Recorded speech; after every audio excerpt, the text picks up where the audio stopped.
Hello friends, मैं निर्जला Chauhan YouTube channel पर आप सभी का स्वागत है। जैसे कि हम लोग हिंदी में अलंकार पढ़ रहे हैं, तो अलंकार में शब्दालंकार के भेद हमने पढ़े थे। तो उसमें अनुप्रास, यमक, श्लेष, पूर्णोक्ति और वक्रोक्ति थे शब्दालंकार के भेद। उसमें सब लोग अनुप्रास अलंकार और अनुप्रास अलंकार के भेद पढ़ लिए थे। तो आगे के जो भेद है यमक, श्लेष, ये अलंकार आज हम पढ़ेंगे। आप लोग कमेंट करके बताएं हमारी वीडियो कैसी लगती है। वीडियो को लाइक करें, शेयर करें और चैनल को सब्सक्राइब करें, बेल आइकन भी दबाएं, जिससे आप लोगों के पास वीडियो के नोटिफिकेशन पहुंचते रहे। और आप लोग जब वीडियो को शेयर करेंगे, लाइक करेंगे और चैनल को सब्सक्राइब करेंगे तो मुझे भी मोटिवेशन मिलेगा, जिससे आप लोगों के लिए अच्छी से अच्छी वीडियो बना सकेंगे। तो आज का जो हमारा टॉपिक है वो है यमक अलंकार। यमक अलंकार की परिभाषा होती है कि जहाँ कोई शब्द कम से कम दो बार आए, परंतु उसका जो उनके जो अर्थ है वो दोनों बार अलग अलग हों, तो वहाँ यमक अलंकार होता है। जैसे जहाँ कोई शब्द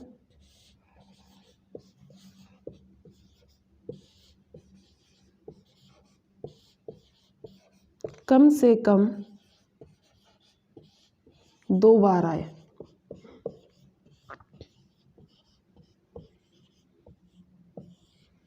कोई शब्द कम से कम दो बार आए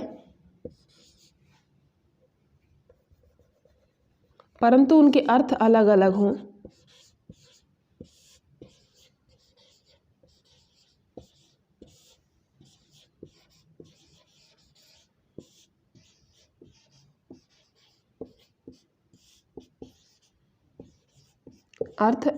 हों, तो वहाँ यमक अलंकार होता है।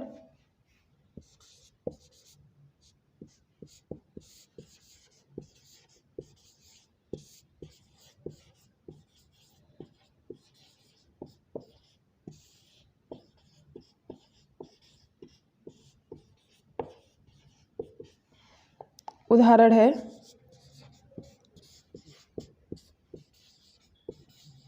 कनक कनक,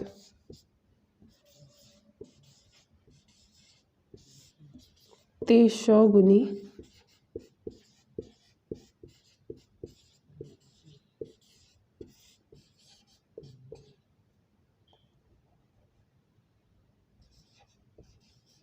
मादकता,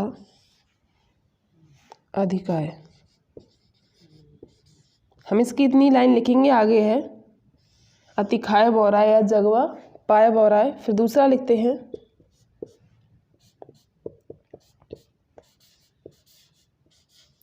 तीन बेर खाती थी व तीन बेर खाती हैं।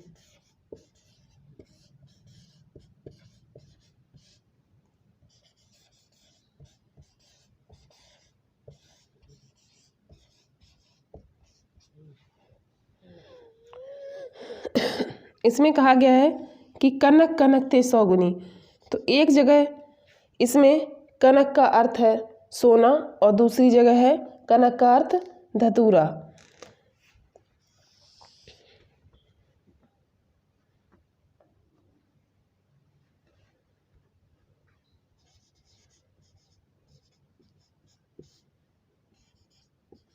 एक जगह है धतूरा, दूसरी जगह है सोना। तो दोनों शब्द एक जैसे हैं पर इनके अर्थ अलग अलग हैं, तो वहाँ यमक अलंकार है। फिर यहाँ पे लिखा हुआ तीन बेर खाती थी और तीन बेर खाती हैं। तो यहाँ पे तीन बेर का मतलब है कि तीन बार खाती थी, तीन बार खाती थी, यानी 3 टाइम्स खाती थी। फिर यहाँ पे है तीन बेर खाती थी, यानी तीन बेर जो फल होते हैं वो खाती हैं।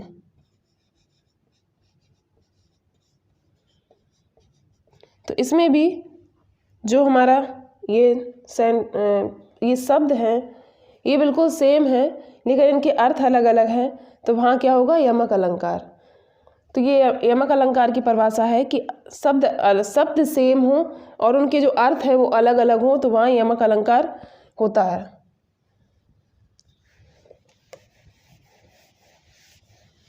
ये दूसरा अलंकार था। पहले था अनुप्रास अलंकार, अनुप्रास अलंकार के भेद, फिर ये यमक अलंकार, अब आएगा श्लेष अलंकार।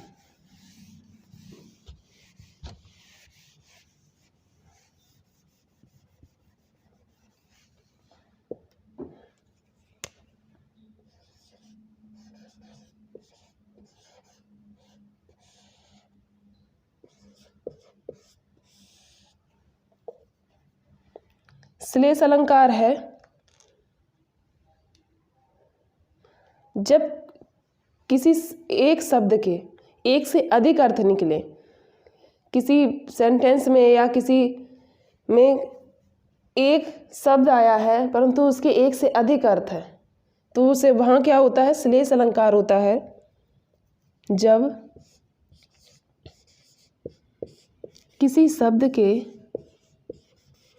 जब किसी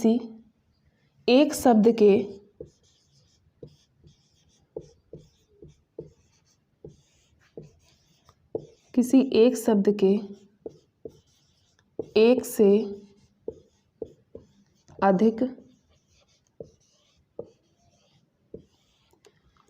से अधिक अर्थ होते हैं,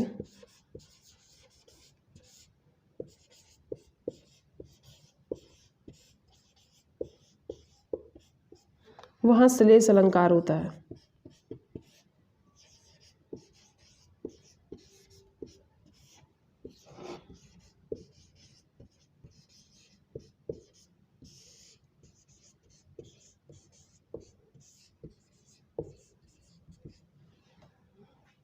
जब किसी एक शब्द के एक शब्द है और उसके एक से अधिक अर्थ हैं, तो वहाँ क्या होगा, श्लेष अलंकार होगा। जैसे उदाहरण में है,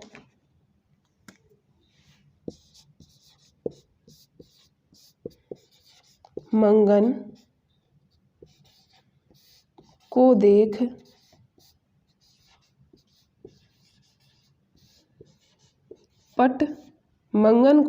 पट देत बार बार है।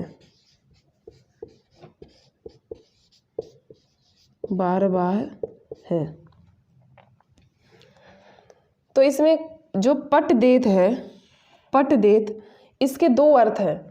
इसमें कहा ही गया है कि शब्द एक है पर उसके अर्थ एक से अधिक है, दो हो या तीन हो पर एक से अधिक होंगे। तो इसमें कहा गया मंगन का मतलब यहाँ भिखारी से है। भिखारी को देखकर पट देत बार बार, एक इसका अर्थ होगा कि वस्त्र देना, वस्त्र देते हैं, वस्त्र देना, और दूसरा इसका अर्थ होगा दरवाजा बंद कर लेना।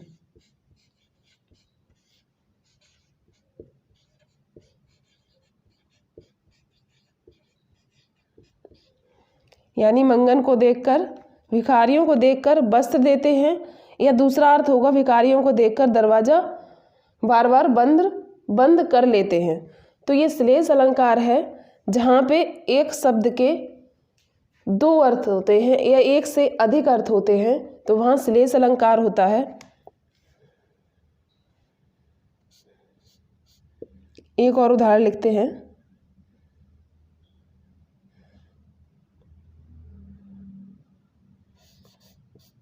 पानी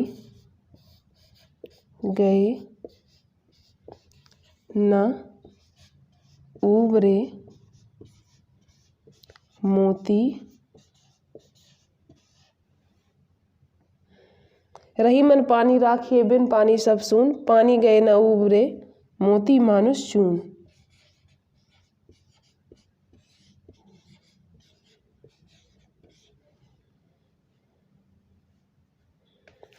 एक और है, सुविरन को खोजत फिरे,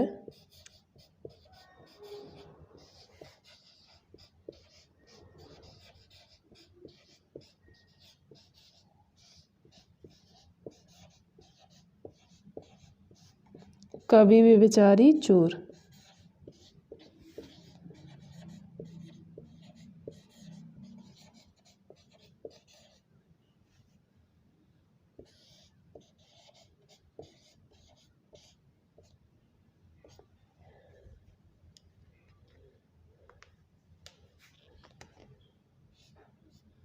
इनकी ये उदाहरण है। और एक शब्द के एक से अधिक अर्थ होते हैं तो वहाँ श्लेष अलंकार होता है। फिर हम आगे, हमारा है पुनरुक्ति अलंकार।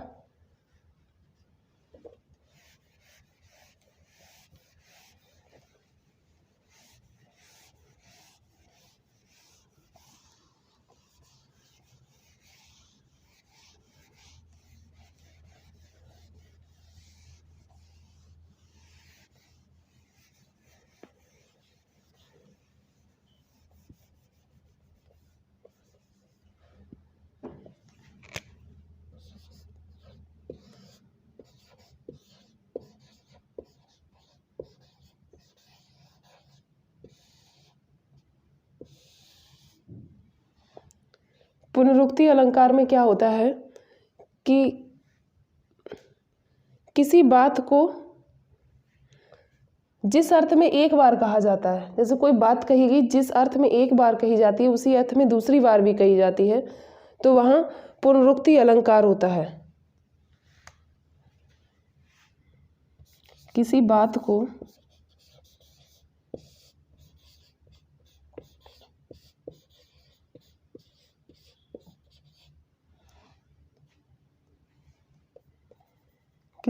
जिस अर्थ में एक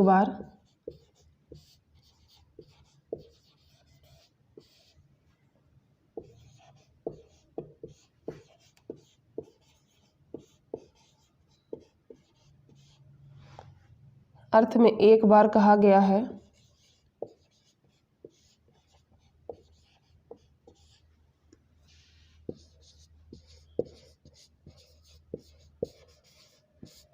उसी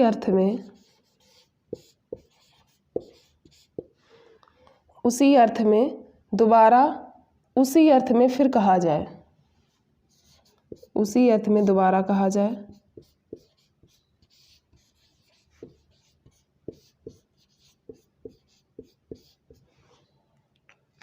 तो वहाँ पुनरुक्ति अलंकार होता है।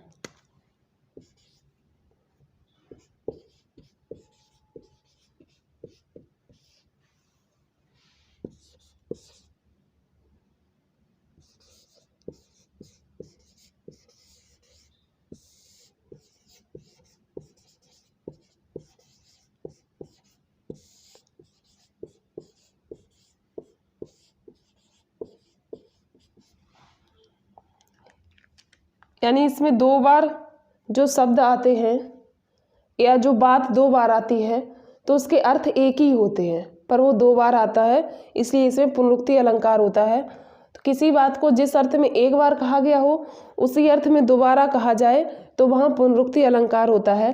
जैसे उदाहरण है,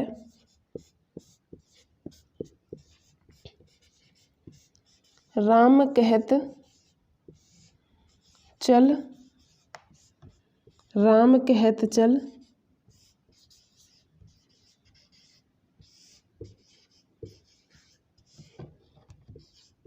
भाई रे।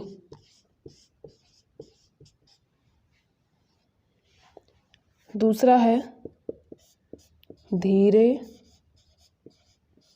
धीरे,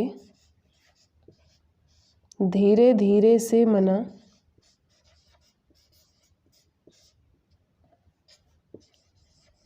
धीरे सब कुछ होए,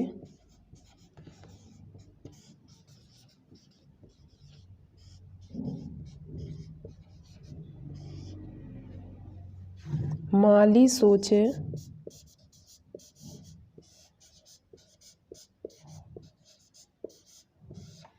माली सोचे सौ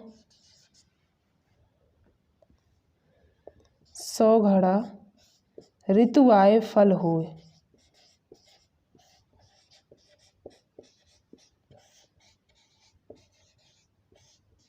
ऋतु आए फल होए। तो इसमें दो बार ये दिया गया है कि राम कहत चल, राम कहत चल, भाई रे, पर इनके अर्थ जो है वो एक ही है। राम कहते चल, इसका भी अर्थ वही है, इसका भी अर्थ वही है, इनके अर्थ क्या है, एक ही अर्थ है। एक ही अर्थ है।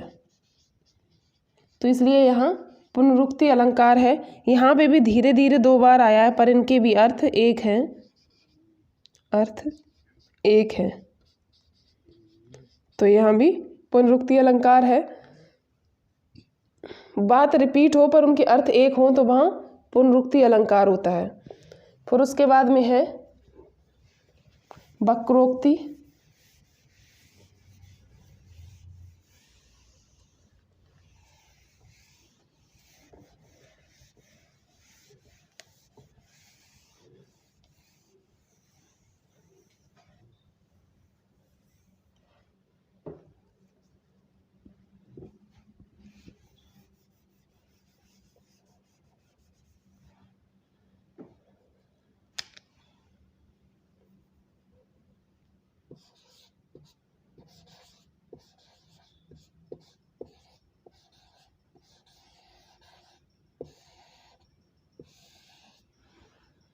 वक्रोक्ति अलंकार,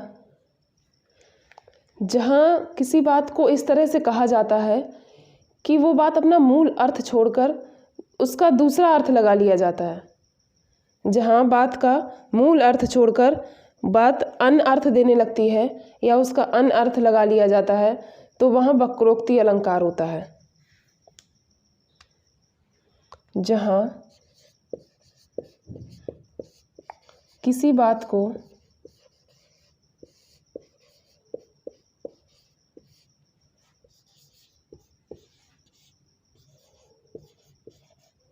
इस प्रकार कहा जाए,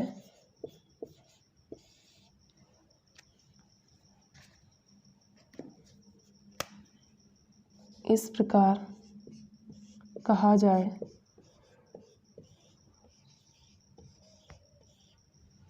इस प्रकार कहा जाए कि वह अपना मूल अर्थ छोड़कर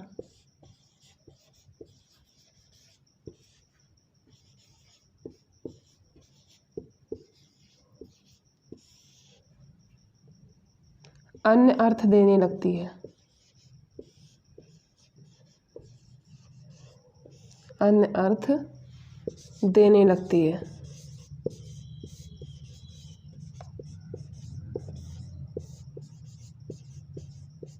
वहाँ वक्रोक्ति अलंकार होता है।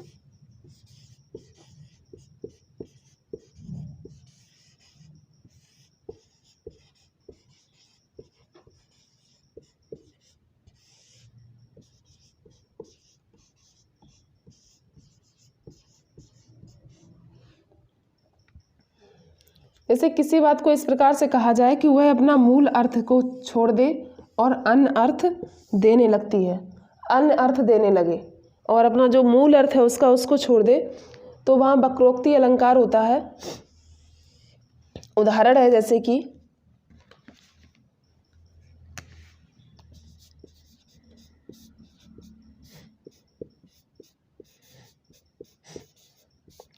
बात कहे कुछ और, बात कहे कुछ और जाए कहीं और,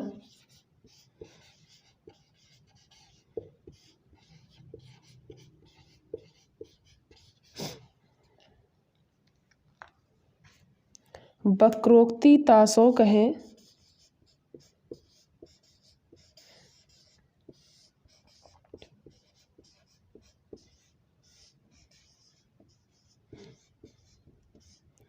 वक्रोक्ति तासो कहे काकु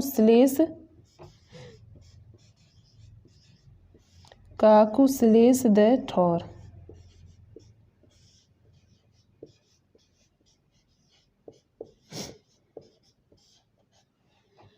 दूसरा है मैं सुकुमारी,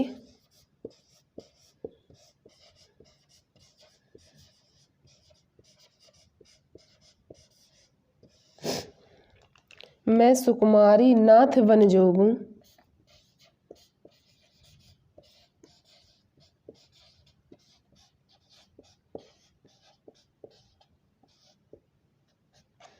तुम ही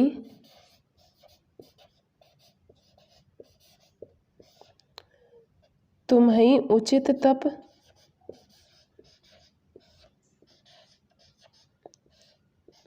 मोह कह भोगूं।